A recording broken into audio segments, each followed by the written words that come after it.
അലീന മനുവിനോട് ചോദിച്ചു, മനുവേട്ടന് അറിയാമായിരുന്നോ എന്നെ അച്ഛൻ എവിടേക്കാണ് കൊണ്ടുവരുന്നതെന്ന്? സ്റ്റാൻലി ജോസഫ് എന്ന ഒരാളുടെ അടുത്തേക്കാണ് എന്നെ കൊണ്ടുവരുന്നതെന്ന് അച്ഛൻ ആരോടും പറഞ്ഞിരുന്നില്ല. മനുവേട്ടൻ അറിയാമായിരുന്നോ? അങ്കിൾ എന്നോട് പറഞ്ഞില്ല, പക്ഷെ ഞാൻ അങ്കിളിനോട് ചോദിച്ച് മനസ്സിലാക്കി. സ്റ്റാൻലി ജോസഫ് ആരാണെന്ന് അറിയാമായിരുന്നോ? അറിയാമായിരുന്നു, നിന്റെ പപ്പയാണെന്ന് അറിയാമായിരുന്നു. ഓ, അപ്പോൾ മനുവേട്ടനെ അറിയാമായിരുന്നു അല്ലേ? എന്നിട്ട് എന്നോട് പറഞ്ഞില്ലല്ലോ. അത് അങ്കിളിനോട് ഞാൻ അങ്ങോട്ട് ചോദിച്ച് മനസ്സിലാക്കിയതാണ്. എന്നിട്ട് അങ്കിൾ പറഞ്ഞു അലീന ഒരിക്കലും അറിയരുതെന്ന്. പിന്നെ ഞാൻ എങ്ങനെ പറയാനാണ്? നിനക്ക് അവിടെ എങ്ങനെയുണ്ട്? സ്റ്റാൻലി പപ്പ സ്നേഹമാണോ അല്ലയോ എന്നൊന്നും എനിക്ക് അറിയാൻ പറ്റുന്നില്ല മനുവേട്ട. ഒരു പട്ടാള ചിട്ടയാണ്. നിന്നോട് സ്നേഹമുള്ളത് കൊണ്ടാണല്ലോ നിന്നെ ഏറ്റെടുത്തത്. ഇതിനു മുമ്പ് എന്നെ കാണാൻ വേണ്ടി വീട്ടിൽ വന്നിട്ടുണ്ടായിരുന്നു. അത് മനുവേട്ടൻ അറിയാമായിരുന്നോ? ഇല്ല, അത് ഞാൻ അറിഞ്ഞില്ല. അതെപ്പോഴാണ്? അച്ഛൻ പറഞ്ഞത് അച്ഛൻ്റെ ഒരു ക്ലയൻ്റ് ആണെന്നാണ് പറഞ്ഞത്. ഒരു മകളുണ്ടെന്ന് അറിഞ്ഞപ്പോൾ അതിനെ വീട്ടിൽ കയറ്റാൻ കൊള്ളാവുന്നതാണോ എന്ന് നോക്കണ്ടേ? അതിനു വേണ്ടി വന്നതായിരിക്കും. നീ അങ്ങനെയൊന്നും പറയല്ലേ അലീന. ഒരാൾ വന്നിട്ട് പെട്ടെന്ന് ഒരു മകളുണ്ടെന്ന് പറഞ്ഞാൽ ആരെങ്കിലും വിശ്വസിക്കുമോ? ഇത് പറയാൻ ചെന്ന ബാലചന്ദ്ര മേനോനെയും സ്റ്റാൻലി പപ്പ ആദ്യമായിട്ടാണ് കാണുന്നത്. കല്യാണത്തിന് മുമ്പുണ്ടായ ഒരു ബന്ധത്തിൽ ഒരു കുട്ടി ഉണ്ടെന്ന് അറിഞ്ഞാൽ ആരെങ്കിലും അത് സ്വീകരിക്കുമോ? സമൂഹത്തിലെ സ്റ്റാറ്റസ് നോക്കണ്ടേ? ഇങ്ങനെ ആരെങ്കിലും ചെന്ന് പറഞ്ഞാൽ ഇറങ്ങിപ്പൊയ്ക്കോ, ഇതും പറഞ്ഞുകൊണ്ട് ഇനി എൻ്റെ മുമ്പിൽ വന്നാൽ മുട്ടുകാൽ തല്ലി ഓടിക്കും എന്ന് പറഞ്ഞ് ആട്ടി ഓടിക്കുകയല്ലേ ചെയ്യുന്നത്. പക്ഷേ സ്റ്റാൻലി പപ്പ അങ്ങനെയൊന്നും ചെയ്തില്ലല്ലോ. നിന്നെ കാണാൻ വന്നു, കണ്ടു, ബോധ്യപ്പെട്ടു, നിന്നെ സ്വീകരിക്കാമെന്ന് പറഞ്ഞു.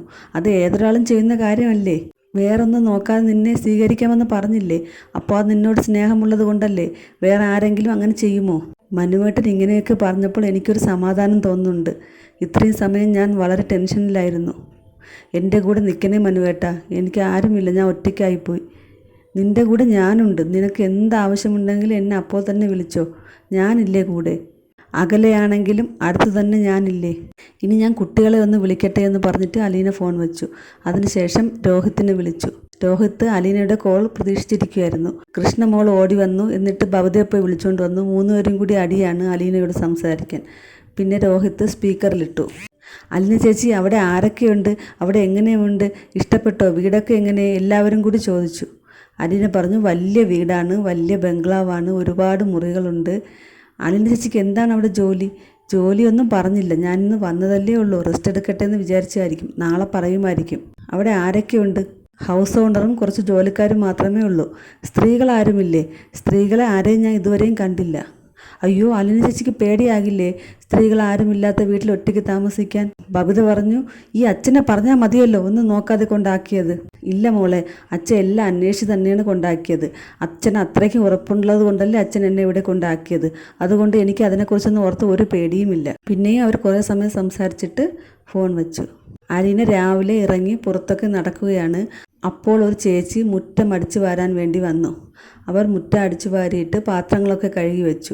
അതിനുശേഷം ഒരു സഞ്ചി നിറയെ സാധനങ്ങളുമായി അവർ പുറത്തേക്ക് പോയി. അപ്പോൾ അലീനയ്ക്ക് സംശയം തോന്നി. അലീന പുറകെ വന്ന് ചോദിച്ചു, ചേച്ചി ആ സഞ്ചിയിൽ എന്താണ്? ചേച്ചി വന്നപ്പോൾ ആ സഞ്ചിക്കകത്ത് ഒന്നും ഉണ്ടായിരുന്നില്ലല്ലോ. ചേച്ചി മടക്കി കയ്യിൽ വെച്ചുകൊണ്ടല്ലേ വന്നത്? ഇല്ല കുഞ്ഞ, എൻ്റെ കയ്യിൽ ഉണ്ടായിരുന്നു. ഞാൻ നോക്കട്ടെ എന്ന് പറഞ്ഞ് നോക്കിയപ്പോൾ അതിനകത്ത് അരി, പഞ്ചസാര, തേയില, എണ്ണ, ഒരുപാട് സാധനങ്ങളുണ്ടായിരുന്നു. അത് എനിക്ക് ഇവിടുന്ന് പൗലോസേട്ടൻ തരുന്നതാണ്. വല്ലപ്പോഴൊക്കെ തരുന്നതാണ് കുഞ്ഞെ, കുഴപ്പമില്ല. ആ ശരി, ഓക്കെ എന്ന് അലീന പറഞ്ഞപ്പോൾ അവർ പോയി. ആൻ്റപ്പനും പൗലോസേട്ടനും ഉറങ്ങുകയായിരുന്നു. അവർ 8 മണിക്കേ എഴുന്നേൽക്കുകയുള്ളൂ എന്ന് ആ ചേച്ചി പറഞ്ഞിരുന്നു. അലീന ചെന്ന് അവരുടെ ഡോറിൽ തട്ടി. അലീന പറഞ്ഞു, നിങ്ങളെ കാണാത്തത് കൊണ്ട് ഞാൻ നോക്കി വന്നതാണ്. അത് ഞങ്ങൾ 8 മണിക്കാണ് എണീക്കുന്നത്. സാബ് 8 മണിക്കേ എഴുന്നേൽക്കുകയുള്ളൂ. അപ്പോൾ ഒരു കോഫി കൊടുത്താൽ പിന്നെ 10:30 ആകുമ്പോൾ ബ്രേക്ക്ഫാസ്റ്റ് കൊടുത്താൽ മതി. അതാണ് ഇവിടുത്തെ രീതി. ഇത്രയും താമസിച്ചാണോ ബ്രേക്ക്ഫാസ്റ്റ് കഴിക്കുന്നത്? നമുക്കൊരു കാര്യം ചെയ്യാം, നമുക്ക് നാളെ മുതൽ 6 മണിക്ക് എണീക്കാം. എന്നിട്ട് രാവിലെ തന്നെ എല്ലാം ഉണ്ടാക്കി വയ്ക്കാം. ഞാനും കൂടി സഹായിക്കാം. അത് സാബിനോട് കൂടി ചോദിക്കണം. സാബല്ലേ എല്ലാം തീരുമാനിക്കുന്നത്. ആ പിന്നെ ഒരു ചേച്ചി ഇവിടെ വന്നായിരുന്നു മുറ്റമടിക്കാൻ വേണ്ടി.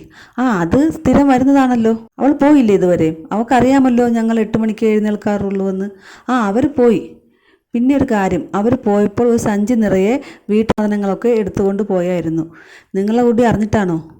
അയ്യോ, അതൊരു പാവം കേസാണ്. ഒരു നിവൃത്തിയും ഇല്ലാത്ത ആളാണ്. അതുകൊണ്ട് ഞങ്ങൾ കൊടുക്കുന്നതാണ്. വല്ലപ്പോഴും ബാക്കി വരുന്ന സാധനങ്ങളൊക്കെ കൊടുക്കും. അരിയും പഞ്ചസാരയും തേയിലയൊക്കെ എങ്ങനെയാണ് ചേട്ടാ ബാക്കി വരുന്നത്? നിങ്ങളുടെ സാബും കൂടി അറിഞ്ഞിട്ടാണോ കൊടുക്കുന്നത്?